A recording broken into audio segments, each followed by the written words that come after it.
غین څنګه په 3 ورځو کې 4 یا 5 انچه غټ کړو. سلام ګران لیدونکو، هیله ده چې روغ جوړ او د صحت جامې مو پرتن وي. زه یو ځل بیا ستاسو په خدمت کې د یو نوي ویډیو سره حاضر یم. هیله ده چې د پام وړ مو وګرځېږي. تر هر څه دمخه باید یادونه وکړم که زموږ چینل مو نه وي سبسکرایب کړی نو زموږ چینل سبسکرایب کړئ، په خوا کې ورسره د ګومړي نشان ووهئ. مننه.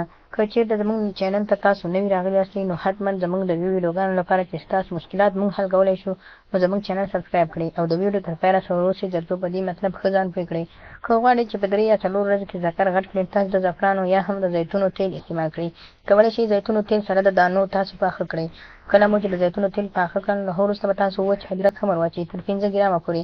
کله مو چې ادرک هم ور واچول نو تاسو به په خپل ذکر باندې د پرتوګ څخه به یې وباسئ او کالي به یې لرې کړئ او بیا به تر 10 منټه پورې هره ورځ یعنې تاسو په 4 ساعته کې 3 پیرې حتما خپل ذکر ته که غواړئ چې غټ شي او خوند مېرمنې ته هم ورکړئ او پخپله هم پرې واخلئ نو باید تاسو په 3 ورځو کې یعنې په یوه ورځ کې 3 ځلې حتما چې سهار، ماسپښین او ماخوستن چې کله تاسو ویده کېږئ نو خپل ذکر ته په دغو تیلو سره مساج ورکړئ.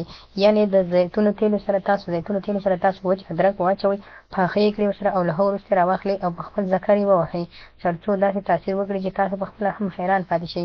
دغه طریقه تاسو کولی شئ 4 ورځې یا هم تر 1 هفتې پورې وغځوئ. بیا یې تاسو په خپل ذکر کې د بدلون هغه نښې وګورئ چې ستاسو ذکر کې څومره بدلون راغلی، څومره فرق راغلی دی. کولی شئ د دغې نسخې څخه مثبت استفاده وکړئ نه منفي استفاده. نو خدای دې وکړي ملګرو زموږ ویډیو خوښه شوي وي، زموږ ویډیو لایک کړئ، شیر کړئ او زموږ چینل هم درسره سبسکرایب کړئ. مننه.